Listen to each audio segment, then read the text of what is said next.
अब हम पार्ट 2 पढ़ेंगे, कवि का चुनाव, जो है एक शिक्षाप्रद कहानी कि हजारों में से एक सच्चे कलाकार की पहचान करना बहुत कठिन होता है। हालांकि लगन और मेहनत से और उस कला में डूबे हुए कलाकार की प्रतिभा देखकर एक अच्छे कलाकार की पहचान की जा सकती है, परंतु वह अच्छा कलाकार अपनी कला के प्रति सच्चा हो यह पता लगाना मुश्किल काम है। तो हम जानते हैं, यहाँ पर पढ़कर जानेंगे कि किस प्रकार से राजा ने 1000 आदमियों में से एक सच्चे कवि को चुना। ओके। चांद और सूरज के प्रिय महाराज ने अपने नौजवान मंत्री से कहा, हमें अपने दरबार के लिए कवि की जरूरत है जो सच्चा कवि हो। दूसरे दिन नौजवान मंत्री ने नगर में डुगडुगी पिटवा दी। तीसरे दिन 1001 आदमी महल के नीचे खड़े थे। वे कहते, हम कवि हैं। मंत्री ने 21 दिनों में उन सबकी कविताएं सुनी और देखा कि वे सब कविताएं सुंदर शब्दों और रसीले भावों से भरी थी। उनमें मधु की मिठास थी, यौवन की शोभा थी, मदभरी उपमाएं और मन को मोह लेने वाले अलंकार थे। यानी सभी व्यक्ति सुंदर सुंदर सी कविताएं लिखे हुए थे। 21 दिन 1001 आदमी की कविताओं को सुनने के लिए मंत्री को 21 दिन लगे। उनमें सर्वश्रेष्ठ कौन है? नौजवान मंत्री इसका फैसला न कर सका। एक दिन उसने सोचा, 2 दिन सोचा, 3 दिन सोचा, चौथे दिन उसने फूल की पंखुड़ियों के कागज पर एक सुनहरे रंग से 1001 कवियों के नाम लिखे और सूची महाराज की सेवा में हाजिर कर दी। वो समझ नहीं पाया और सारे नाम महाराज को दे दिए। महाराज को हैरानी हुई। वे बोले, क्या ये सब कवि हैं? मंत्री ने विनम्रता से सिर झुकाया और बोला, धीरे से जवाब दिया, मैंने उनकी कृतियाँ सुनी है, इसके बाद यह नामावली तैयार की है, मगर हमें सिर्फ एक ही कवि की ज़रूरत है और यह है 1001। मैं एक सच्चे कवि का चुनाव नहीं कर सका।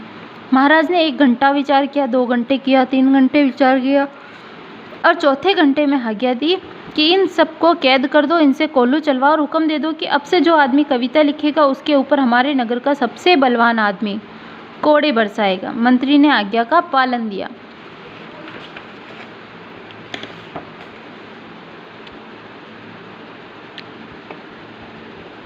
अब उस नगर में एक भी कवि न था, न कोई काव्य की चर्चा करता। उन अभागों के संकट की कहानियां सुनते थे लोग उन अभागों के संकट की कहानियां सुनते और उनके हाल पर अफसोस करते।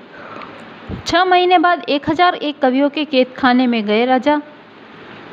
उन सब की तलाशी की आज्ञा दी। 1001 कवियों में से 101 ऐसे निकले जिन्होंने बंदी गृह की कड़ी यातनाओं के बीच, यानी कैद रहते हुए भी, रात के समय जाग जाग कर पहरेदारों से छुप छुप कर कविताएं लिखी और यह न सोचा कि अगर महाराज को उनके इस अपराध का पता लग गया तो उनका क्रोध जाग उठेगा और नगर का सबसे बलवान आदमी उन पर कोड़े बरसाएगा, क्योंकि जो कवि होता है वो अपनी कविताएं लिखे बिना कभी नहीं रह सकता है। महाराज ने अपने मंत्री से कहा, तुमने देखा, यह 900 आदमी कवि न थे, केवल नाम के भूखे थे। इनको 6 महीने की तनख्वाह देकर विदा करो। 101 आदमी किसी हद तक कवि हैं, इनके रहने के लिए हमारा मोर महल दे दो और इन्हें किसी तरह की कोई तकलीफ न दो।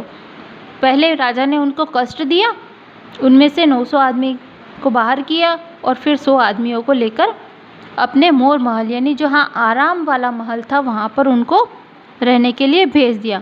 मंत्री ने ऐसा किया। ये कवि अच्छे कपड़े पहनते, अच्छा भोजन करते, रात दिन रसरंग में लीन रहते, लोग ऐशो आराम की कहानियाँ सुनते और अपने दुर्भाग्य पर ठंडी आहें भरते।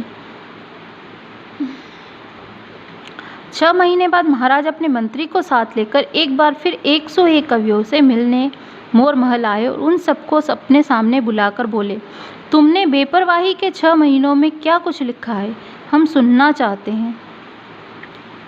101 आरामदासों में से सिर्फ एक ऐसा था जिसने मोर महल की किसी भी इंद्र सभा में भाग नहीं लिया, मन के उद्गारों को शब्दों में बांधता रहा, यानी वो कविताएं लिखता रहा। दूसरे खाते पीते और झूमते, लेकिन वह एकांत में बैठकर स्वयं ही अपनी कविताएं पढ़ता और खुश होता था। जैसे जंगल में मोर खुद ही नाचता है, खुद ही देखकर खुश होता है। चांद और सूरज के प्यारे महाराज ने अपने मंत्री से कहा, ये 100 आदमी भी कवि न थे, आराम के भूखे थे। जब ये कैद थे, अपनी दुर्दशा पर रोती थी, आंखें इनकी रोती थी और चूंकि उस वक्त इनका जीवन बहारों से खाली था, इसलिए उन दिनों में अपना जीवन इन्हें प्यारा नहीं था।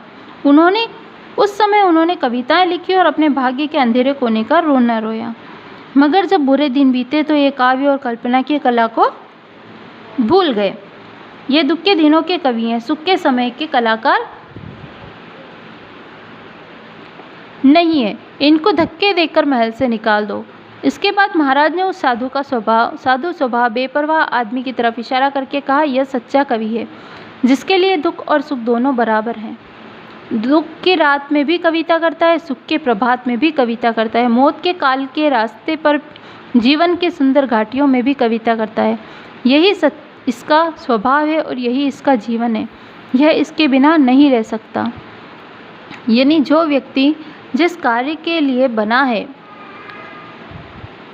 तो वो उस कार्य को किए बिना नहीं रह सकता है, चाहे वो कवि हो चाहे कोई दूसरा व्यक्ति हो। 1001 कंकड़ों में यही एक हीरा है। हाँ, हम इसे आज अपना राज कवि नियुक्त करते हैं। हम इसे मुंह मांगी तनख्वाह देंगे। इसका काम केवल इतना है कि हमें हर रोज़ दरबार में आकर दोहा या कविता सुनाया जाए। कवि ने दरबार में जाकर एक दिन दोहा सुनाया, दूसरे दिन कविता सुनाई, तीसरे दिन दोहा सुनाया, चौथे दिन लिख भेजा। मुझे इस तरह की कविता नहीं हो सकती। मैं उद्गारों का कवि हूँ, किसी की मर्जी का गुलाम नहीं हूँ। यानी वो राजा के महल में कविता करके भी खुश नहीं था। नौजवान मंत्री ने कहा, यह आदमी कितना अभागा है। मगर महाराज ने कहा, नहीं, यह अभागा नहीं, यानी ये दुर्भाग्यशाली नहीं है, ये सच्चा कवि है, आज़ाद है और आज़ादी की कविता करता है।